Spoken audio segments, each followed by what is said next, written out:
Então, qual que pode ser o teu primeiro passo, né? Talvez teu primeiro passo agora seja estudar, seja adquirir conhecimento, habilidade, experiência, né? Fazer algum curso, alguma formação em algo que tenha a ver com o teu Ikigai. Talvez seja simplesmente, se você é líder, mudar teu estilo de liderança. Talvez fazer um projeto piloto no teu horário livre. Bem-vindo, bem-vinda a Carreira com Alma, podcast para quem já conquistou estabilidade, mas sente que falta propósito, conexão com o essencial. Aqui falamos de escolhas conscientes, talentos com sentido, liderança com a verdade e uma vida profissional onde sua alma também trabalha, porque trabalhar com a alma é amor em ação. Nos últimos episódios a gente conversou sobre crise de meia-idade, sobre como descobrir, mapear e desenvolver os talentos naturais, paixões e sobre o Ikigai, que significa razão para viver, propósito para viver e para trabalhar, que é uma filosofia que vem do Japão, da ilha de Okinawa, onde é um dos lugares de maior longevidade, felicidade, saúde e prosperidade do mundo. Hoje nós vamos falar sobre como sair, né, deste autoconhecimento sutil, dessa parte mais interna, para o mundo. Praticar. Hora de agir. Como é que a gente vai para a ação e faz mudanças reais, positivas na nossa carreira? Sejam graduais ou sejam grandes saltos. Depende de cada pessoa, do que é o melhor para cada um.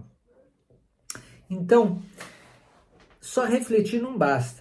É super importante, é a base. Refletir, se conhecer, conhece-te a ti mesmo e conhecerás o universo e os deuses, dizia lá o oráculo de Delfos na Grécia, e Sócrates se baseou muito nisso também.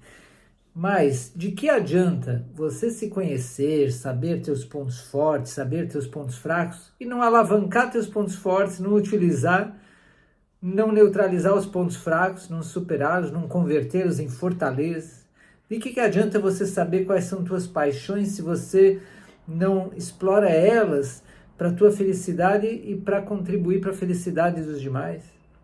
De que adianta você descobrir teus valores, teus princípios, se você não os pratica no dia a dia? De que serve descobrir tua missão profissional e de vida, teu propósito que você quer alcançar com essa missão, mas não dar passos significativos nessa direção? Aí é uma incongruência, aí não serve de nada, e ficar procrastinando tampouco. Eu fiz isso e sei por experiência, né? Então, um pouco aí da minha história, no episódio 1 falei mais, aqui eu vou falar rapidamente, mas quando 30 anos atrás eu estava lá formado médico, pós-graduado em homeopatia, em psicologia junguiana, trabalhando no Hospital do Exército em São Paulo, trabalhando com um consultório próprio em Pinheiros, em São Paulo, em Atibaia, ganhando bem, fazendo algo bonito para o mundo, só que eu estava por dentro insatisfeito e sentia que aquela não era exatamente a minha missão, meu propósito de alma, sentia que faltava algo importante, que era legal, mas eu tinha que ir além. Só que eu me sentia inseguro de fazer mudanças, porque eu já tinha conquistado um sucesso, né? Já era um orgulho para a família, para a companheira da época, já estava tudo bem. Eu fiquei com medo de mudar isso e perder isso que eu tinha conquistado, né? Então, na busca aí da aceitação social, na insegurança, eu queria ter toda a clareza do que fazer e não tinha. Queria ter a garantia do resultado de uma mudança e não tinha essa garantia, então fui procrastinando. Mas foi aí que fui entrando num tédio do dia a dia, um peso, uma mesmice, que foi virando desmotivação, que foi virando depressão e que virou um acidente de carro quase fatal. Então eu vi que realmente por trás disso está o medo da mudança, o acomodamento, a zona do conforto, do acomodamento, e precisava fazer mudanças. Mas eu não fiz uma mudança radical naquela fase da minha vida. eu fui fazendo mudanças graduais, pequenas mudanças e testes graduais. Então, fui lá para o Chile, conheci a Condor Blanca Internacional, comecei a aprender a sabedoria ancestral nativa dos Andes, né, do xamanismo andino, e lá a sabedoria da Índia, lá do Osho. Comecei a fazer algumas formações em hipnoterapia, regressão consciente, numerologia pitagórica. Comecei a me aprofundar nas medicinas integrativas e na filosofia. Então, fiz formação de renascimento, rebirthing, comecei a fazer muitas terapias para experimentar em mim mesmo. E pouco a pouco eu fui integrando isso na minha prática clínica, né? E foi enriquecendo, aprofundando, melhorando os resultados, a satisfação dos clientes, a minha própria satisfação. E equilibrei, porque eu cuidava muito dos pacientes e não cuidava de mim. Então equilibrei esse autocuidado também e foi ficando melhor, mais satisfatório aquele dia a dia. Tinha um sonho de algum dia viajar pelo mundo, dando palestras, escrevendo livros, mas precisava me preparar. E houve um período que eu realmente me preparei. Eu fiquei assistente e aprendiz de um instrutor que era famoso na época, e lá do México, esse instrutor, ele já viajava pelo mundo dando palestras, cursos, consultas, e aí eu fui viajar com ele uns meses, um tempo, fui aprendendo dele, observando como que ele fazia, aprendendo inclusive sobre organização de eventos internacionais. E depois, pouco a pouco, eu vi que eu estava com muita timidez, vergonha de falar em público, então fui fazer cursos de oratória, me preparar melhor com a minha oratória, me expor gradualmente em falar em público, até ir desenvolvendo isso e virar um professor de oratória, né? Transformei a debilidade em fortaleza. Então, pequenas mudanças, e muitas vezes eu não tinha clareza, tinha que fazer test drive, experimentar para ter a clareza, sabe? O movimento gera a confirmação se é por ali, não é por ali. Lembra do Thomas Edison, que para descobrir a lâmpada elétrica ele fez mais de 1000 experimentos diferentes que não deram certo, mas cada um mostrou por onde não era, e aí ele foi mudando até encontrar por onde era a direção para chegar no resultado que ele queria. Então, 99% transpiração e 1% inspiração, como ele diz. E assim, e ainda assim eu fui fazendo várias crises existenciais que eu precisava me reinventar. Eu sentia a necessidade, numa certa época, lá por 2002, de ter mais embasamento de empreendedorismo, de negócios, dessa parte mais prática. Então, fui fazer formações de coaching, de empreendedorismo, de liderança de equipes, gestão por competências, projetos de vida, orientação de carreira, tanto para mim quanto para aplicar em outras pessoas.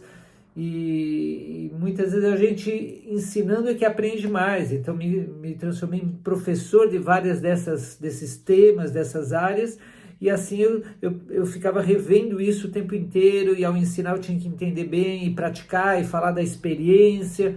E depois de anos que eu fui integrando essas experiências e saberes para criar o método Passion and Talents, para escrever essas experiências no meu livro A Era dos Talentos, e para criar lá o assessment do MTOL, o mapeamento de talentos online, e depois chegar nessa etapa de ensinar outros a fazer o que eu aprendi a fazer, né? Formar consultores, coaches, mentores de carreira, de vida, pelo método Passion and Talents. Então, não espere assim mudanças radicais e só quando eu tiver certeza, sabe? É preciso passar para as ações sabendo que vai ter muitos erros, tentativas e erros, e muitos acertos e aprendizagens. Muitas vezes fiz algo que vi que não era por ali, e fui corrigindo a rota, né? Então, por isso que a ação é muito importante. E precisei aprender eu chegava muito atrasado, precisei aprender gestão do tempo, me dissipava em muitas coisas e me sobrecarregava, precisei aprender gestão de prioridades, precisei aprender a definir tarefas, a usar agenda, né, o essencialismo. Então, é um aprendizado e desenvolvimento contínuo, constante, da vida inteira. Não é se encaixar em uma profissão, num trabalho e pronto, né? Tá bom?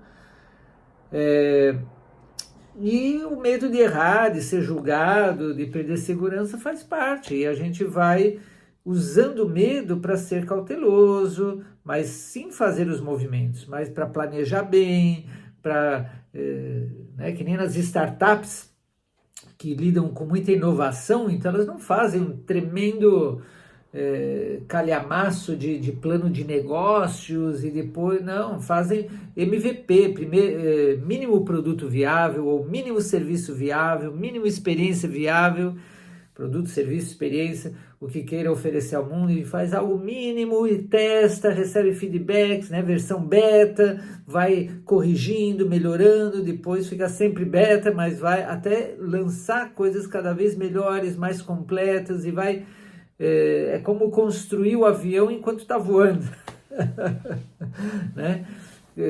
Construir no sentido de versões melhores do próprio avião, uma coisa assim. Então, no ramo imobiliário fazem muitas vezes isso, né? Fazem a planta e aí vendem depois que começam a construir. Mas muitas vezes você tem que fazer uma coisa essencialista, começa a construir, depois vai expandindo, vai melhorando, né? E não esperar ter todo o dinheiro, tudo planejado, todos os detalhes para ir entrar em ação, porque hoje em dia tudo muda muito rápido. Então, imagina todo um investimento de tempo, de dinheiro, de esforço para ver que não era por ali, né? Estava escutando uma live, por exemplo, um podcast, que o cara falava assim que a inteligência artificial não é só mais uma ferramenta para fazer as coisas mais rápidas, mas também para nos ajudar a saber rapidamente se o que a gente faz é relevante agora e nos próximos anos, ou a gente precisa inovar, né? Tá? Então, tem que confiar na intuição, confiar na história, confiar no teu potencial, confiar na sabedoria divina que vai nos guiando, na sincronicidade. E agora eu vou citar para você alguns casos de pessoas que eu mentorei, porque são experiências, né? Não é que eu ouvi falar, mas sim pessoas que eu acompanhei, guiei, orientei, mas que essas pessoas fizeram esse tipo de transformação. São casos reais que eu acompanhei de perto.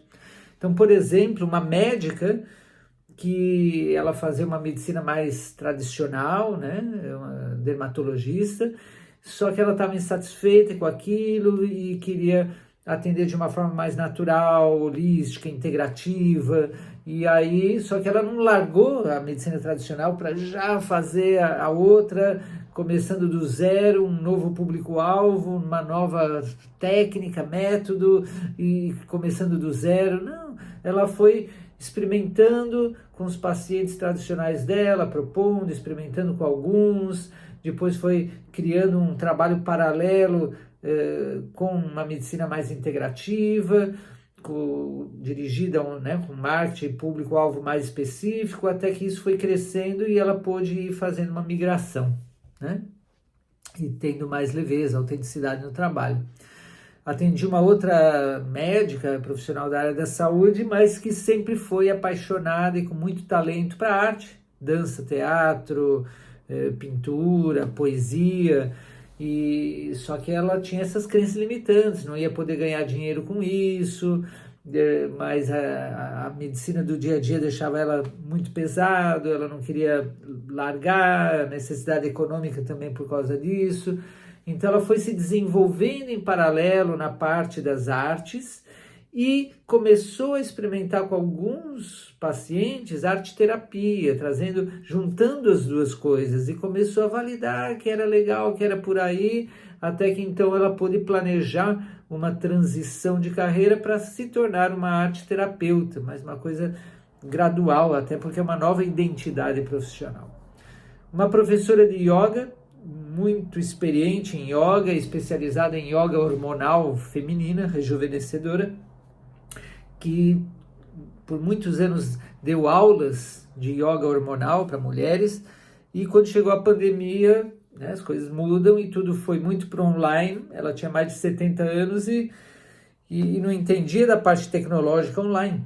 E aí apoiei ela em tudo isso, que não era uma fortaleza, um talento natural dela, mas que ela precisou se adaptar aos tempos. E aí ajudei ela, orientei ela na montagem de parcerias, de equipe com gente que é talentosa e apaixonada por tecnologia, por lançamentos digitais, e ela também foi se desenvolvendo nisso e pegou todo o conhecimento dela, transformou num curso online no Hotmart, um curso de yoga hormonal rejuvenescedora, fui orientando em tudo isso, depois fizemos lançamentos, depois ela foi também dar aulas online, canal YouTube, e agora está numa etapa diferente, formando multiplicadoras, formando professoras e terapeutas de yoga hormonal, e se tornando mentora dessas multiplicadoras. Então, coisa maravilhosa, né? Você vê, são fases de vida e que vai cada vez evoluindo.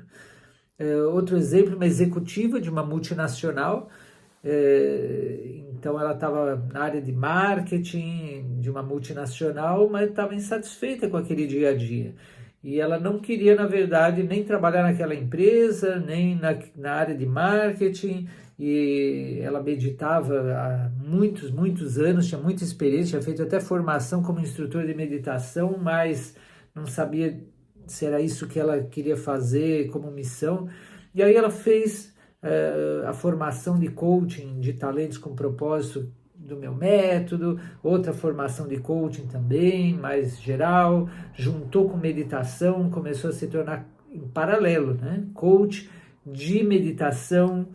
Aí ela descobriu, experimentando, que ela gostava muito de trabalhar com adolescentes, investigou os adolescentes no Rio de Janeiro, onde ela morava, e viu que um grande desafio era o Enem, a prova do Enem, todo esse estresse, e ela montou projetos, propôs para escolas do Rio de Janeiro projeto de ensinar mindfulness e meditação para os adolescentes, para estarem emocionalmente mais tranquilos para enfrentar o Enem. E ela também acabou fazendo minha formação para fazer uma orientação profissional aos adolescentes com base no método Passion and Talents. Ela foi juntando tudo isso até que saiu da multinacional e se tornou empreendedora. Hoje ela mora em Portugal, levou internacionalmente seu método. E o último caso que eu quero te contar, o penúltimo, né? Um empresário da área audiovisual, muito bom da área audiovisual, tinha talento, paixão, competência, passou mais de 20 anos com sua agência de audiovisual, só que chegou uma hora que ficou aquele dia a dia cansativo, entediante, já não era desafiante, não era novo, e ele estava insatisfeito. E até foi trabalhar numa startup financeira, mas também muita pressão, estresse, um ambiente pesado, não deu certo. E aí eu apoiei ele a ver, e realmente a paixão, a nova paixão dele, ele cultivava já um pequeno cultivo de lavanda no sítio dele com a esposa, e a esposa com uma agência de turismo, e aí criaram todo um negócio de turismo da lavanda e de ensinar pessoas a cultivar lavanda em outros lugares e trazer pessoas para uma experiência turística de lavanda e café na área de Londrina, no Paraná. E aí ele foi em paralelo à agência audiovisual, ele foi se desenvolvendo nesse empreendedorismo, chegou a ser secretário da Cultura e Turismo, e até que ele conseguiu superar as provas e junto com a esposa tiveram muito sucesso, tem muito sucesso, né? Na Santa Lavanda, que é o negócio deles, trazem crianças das escolas para aprender também isso, e aí ele já deixou o audiovisual, né? Passou para frente o audiovisual, delegou isso daí e está nesse negócio, fazendo até óleos essenciais de lavanda e foi explorando as possibilidades dentro desse tema que tem propósito para ele. E o último case é de um cara que ele trabalhava numa empresa grande como coordenador de saque, só que ele estava insatisfeito com aquela forma de gestão, de liderança tradicional, né? Comando e controle, aquela coisa de grande empresa, de tratar as pessoas praticamente como números, né? Como meios para ganhar dinheiro. E ele tinha um lado muito mais ético e de humanização, e ele queria trazer isso para a empresa, ele começou a estudar o capitalismo consciente, e aí eu apoiei ele durante um tempo com mentoria, coaching, consultoria, e depois ele fez a formação na minha metodologia e aplicou na equipe. Não foi fácil, porque a equipe estava acostumada com a gestão tradicional, e ele começou a aplicar uma liderança coaching, a fazer mais perguntas do que dar soluções, a motivar e dar feedbacks constantes, rodas de feedback 360, mapeou os talentos, dons, paixões, valores, missões, propósitos de cada um, visões de futuro, sonhos, e foi encontrando formas de alinhar com a missão, visão, propósito, cultura, valores da empresa, foi se melhorando como pessoa para ser exemplo inspirador com a sua equipe. Então levou aí 1 ano e meio, 2 anos e finalmente ganharam um prêmio de melhor saque do Brasil, né? Mas assim, teve momentos que a empresa questionou ele, o que ele estava fazendo, porque foi uma iniciativa dele.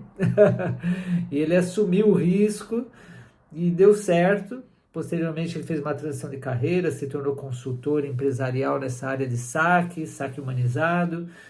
Então, um case bem legal.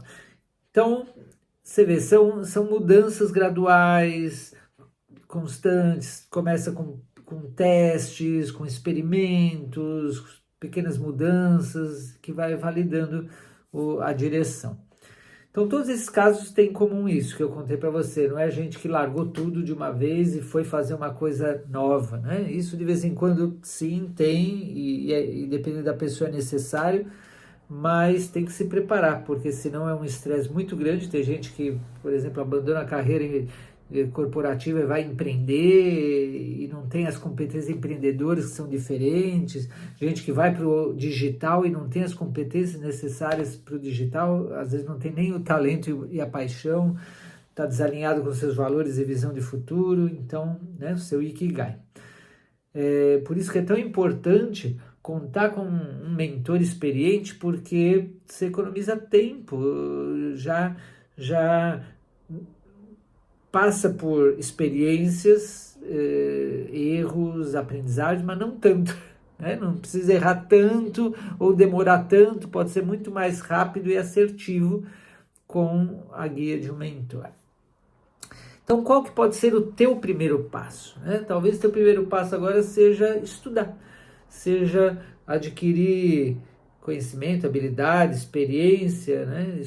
Fazer algum curso, alguma formação em algo que tenha a ver com o teu Ikigai, né? Se você não sabe o que é Ikigai, assiste o episódio 5 anterior a esse. Alinhado com teus talentos, episódio 4, e assim por diante. Então, um estudo, um estágio, certo? Talvez seja simplesmente, se você é líder, mudar teu estilo de liderança e experimentando outras formas de liderar que vão te dar mais satisfação e melhor resultado, criar um melhor clima, né? Equilibrar isso. Talvez fazer um projeto piloto no teu horário livre. O Google, por exemplo, estimula, desde sua fundação, sempre teve isso de que os funcionários podem dedicar 10% do tempo na empresa para projetos pessoais. E o Google fica de olho porque se o projeto pessoal tiver muito potencial, o Google fica sócio várias coisas. Acho que o próprio Gmail, várias coisas do Google eram projetos pessoais de funcionários que viraram projetos do Google. Olha só que sacada legal, né, que o Google teve. Então, projetos pilotos, dentro de onde você trabalha ou fora, no horário livre, ajustar o jeito de atender, o jeito de vender, mudar, experimentar um novo público-alvo, um novo nicho de mercado, buscar ajuda de mentoria ou fazer terapia. Às vezes aí vai te dar mais clareza, você vai poder superar melhor teus medos, crenças limitantes que traz do passado, dos modelos familiares, mandatos internos, né? Então, não espere estar 100% pronto. Sempre vai dando pequenos passos e constância, avaliando, planejando, fazendo mínimos produtos viáveis, experiências viáveis ou serviços viáveis, testando, pode ser às vezes testando nos familiares, nos amigos, pedindo feedback, né? E então quero saber que você me comente aí nos comentários ou me envie por mensagem privada, me contando do que eu te ensinei até agora aqui fez mais sentido e quais são os próximos passos que você acha que são os melhores para você. De repente eu te dou uma dica mais personalizada também, a gente bate um papo, se eu conseguir lugar aí na minha agenda, batemos um papo para eu te dar alguma dica. E claro, se quiser fazer mentoria, coaching, consultoria comigo, vai ser um prazer enorme. Se quiser se formar como multiplicador do método Passion and Talents, super bem-vindo. E é isso, né? Carreira com alma, com propósito, começa dentro, no autoconhecimento, na clareza interna, tanto com teu bom senso, tua racionalidade, quanto com teu sentimento, tua intuição, tua conexão de alma, com as evidências também, né? Então, e os feedbacks que vêm de fora, de quem te acompanha, te observa, tanto fora do trabalho quanto dentro. Mas chega uma hora que você tem que começar a entrar em ação. E é como ir para academia, que você fica postergando, mas quando você vai, dá aquela endorfina, aquela serotonina, aquela dopamina, aqueles hormônios da felicidade, você se sente bem, fica mais relaxado depois, isso te anima, vai de novo. Hoje eu fui na academia, estava muito frio aqui em Floripa e estava bem vazio, mas eu estava lá porque é disciplina, é comprometimento, porque tudo tem o seu propósito e para dar aquele resultado é preciso. Então eu penso no meu propósito, eu penso na influência do meu exemplo. E tá, mesmo com frio, vamos lá na academia, vamos fazer escaldapés, vamos fazer o que tem que fazer, porque é o movimento que gera o calor, tá bom? Então é isso. Te aguardo aí para o teu feedback e para os próximos episódios. Nos siga no Spotify, YouTube e Instagram para mais episódios, reflexões e práticas. E lembre-se, sua carreira e liderança podem ser expressões da sua essência. Trabalhar com alma é viver com propósito e realizar a sua missão maior.